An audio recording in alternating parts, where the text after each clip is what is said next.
महाविकास आघाडीच्या बैठकीला 60 पैकी 37 आमदार उपस्थित तर 23 आमदार गैरहजर। महाविकास आघाडी म्हणून आपण खरंच एकत्र आहोत का म्हणत उद्धव ठाकरेंनी नाराजी व्यक्त केल्याची माहिती। पिंपरी चिंचवडच्या विषारी दारूचा मुद्दा विधानसभेत उपस्थित। पीआयएसपी दर्जाच्या अधिकाऱ्यांचा यात समावेश असल्याचा दानवेंचा आरोप। तर मृतांच्या नातेवाईकांना सरकारनं घोषित केलेली आर्थिक मदत तत्काळ मिळावी, भाजप आमदार योगेश टिळेकर यांची मागणी।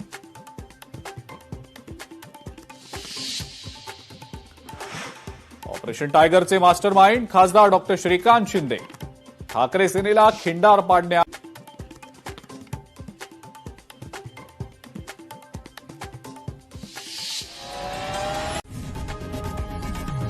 लोकशाही मराठी ऐका, पहा, जागरूक रहा।